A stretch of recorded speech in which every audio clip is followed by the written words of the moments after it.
I think that plateau was like 4 or 5 years back, where in terms of incrementally. Can I ask you a question? What is that amount of money where that thing happens?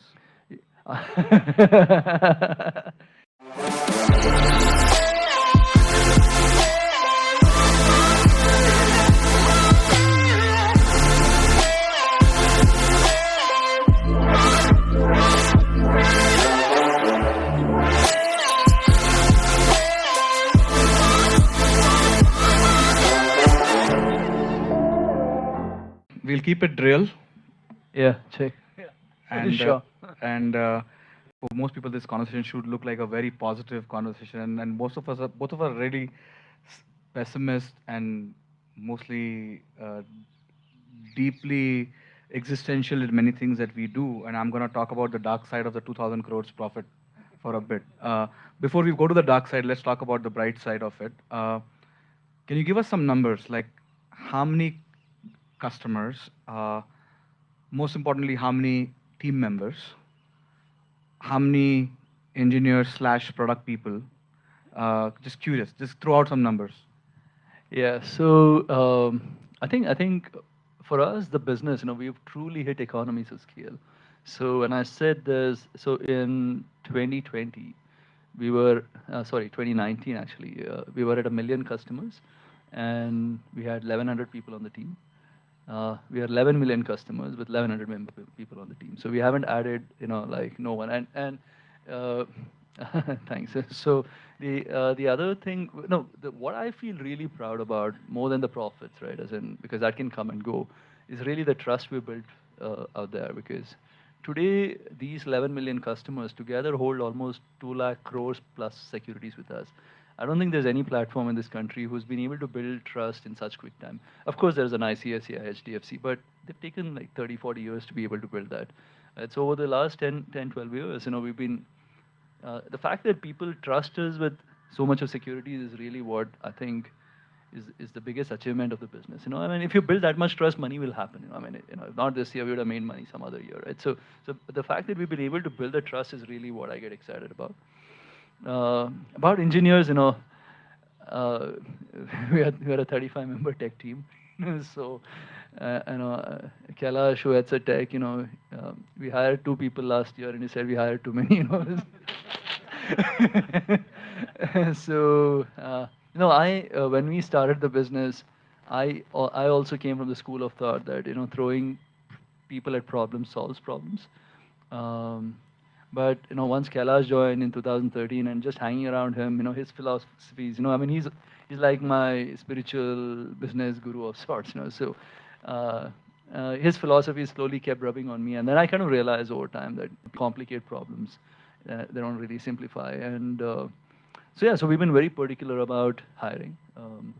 I think COVID in that way was a blessing because when the business, when the lockdown happened, suddenly the business was scaling. I think we were one of the few businesses which was scaling when lockdown happened, the first lockdown, and there was no way to go quickly hire people.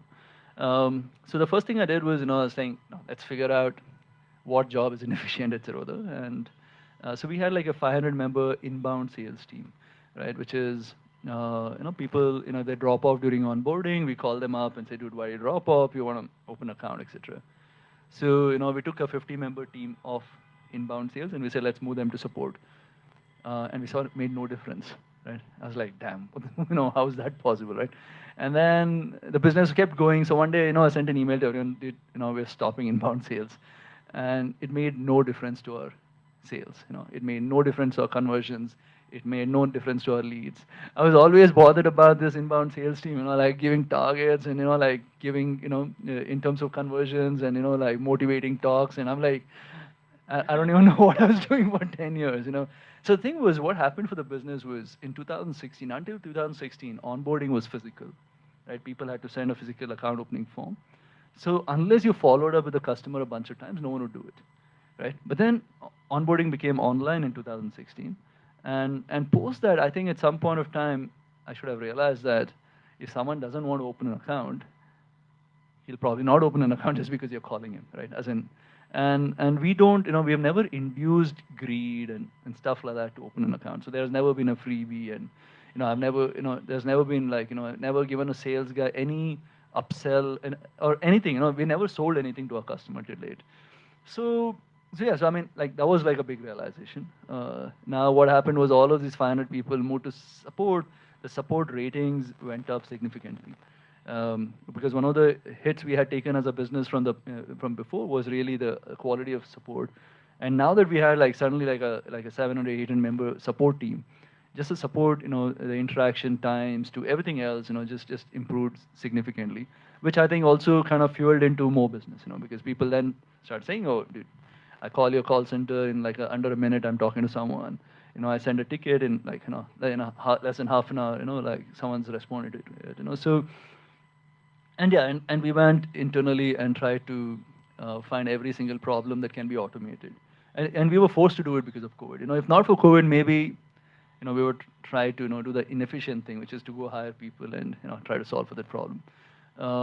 Yeah. So now that we've done that, now every time we're hiring, like every single hire, I'm like, dude, what do we really need this person? So, uh, and and I think like a smaller team is much easier to manage as well. And I think the business is easier with smaller teams. Like I don't know how I'll be able to if we were a 10,000 member team, I don't know how I'll manage 10,000 people. So I think I have found a comfort zone in this like a around 1,000 people on the team. So because I almost know everyone's names now.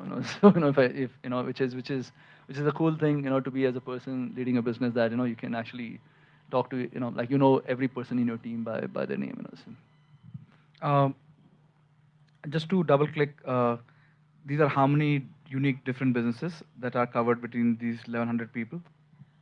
You See the also have a little bit of that NBFC piece, like right. is all of that included in that? So I mean, okay. So Coin, which is our direct mutual fund platform, is run by one tech guy and three ops guys, and we run like a 35,000 crore AUM on that. The NBFC is run by five people. Um, the And how large is that already? I mean, the thing is, like, my view on lending. Yes. So, so it's a. And my view on derivatives, but we'll go to that part. Yeah, let's not talk about it. Yeah, so, it's a hidden feature. We haven't spoken about it. I think it's like 100 crore kind of a book. Okay. So, and what else do we do? Yeah, the Rainmatter, a fintech fund. We are two timing it. So, it's like a bunch of us who run Zeroda also a part of Rainmatter. Yeah, that's about it. I mean, no, as in the thing is, one of the things I think I did say that anything that's adjacency to our business, I'm not going to attempt building it. I mean, I'd rather collaborate versus try to do everything myself. So that's how Rainmatter started in 2016, and all these startups. So, for example, like Ditto, it's a insurance business, and we are partnered with them. It's already like probably the second largest online insurance distribution platform in the country, and so yeah, so we could have built it ourselves, but I would have probably lost focus on our core offering. So I said, what, and that's how we've done, right? From small case to, Streak to, I don't know, like there are 15, 20 startups in that portfolio, so that way we didn't have to, like, we could just focus on that one core thing, which where we believe our competencies lie. And, looking back, I think that has helped significantly as a business, instead of, kind of going between, trying to attempt to build too many businesses of sorts. We'll double click on Rain Matter for a bit, but I want to answer one. We get one answer is that um, when you are kind of driving so much efficiency with a fewer people, right? And you're also investing in many fintechs where you may not see the same amount of efficiency that you drive in your own company. And now that you have invested in 15, 20 of them, what do you think they are getting wrong? And I'm asking this advice for Cred as well. You're an investor in Cred. And I also wanted to answer the question that I've always asked you that most companies lose money on customer acquisition. You actually make money on customer acquisition. You have a negative CAC. Can you talk about both of Yeah. No, I mean, I am truly the believer that money is the root cause of all evil, So, so and the cause of your profits, but that's okay. no, no, I mean, too much money. Let me just put a hyphen there, So, no, I think, in companies that we have invested as well, I think, as soon as as long as there was not like too much money on the table, you know, just everyone thought about efficiency and making whatever's available work. But this whole last 5 6 years of funding bull market of sorts, I think has just kind of taken away the focus. I mean, it's a cycle, right? I mean, it'll come back again. It'll be even in vogue soon. But I agree. I think see one of the reasons when people ask me why we didn't raise money as Zeroda is because I used to manage portfolios before Zeroda, and I hated managing portfolios. This if just the obligation that money brings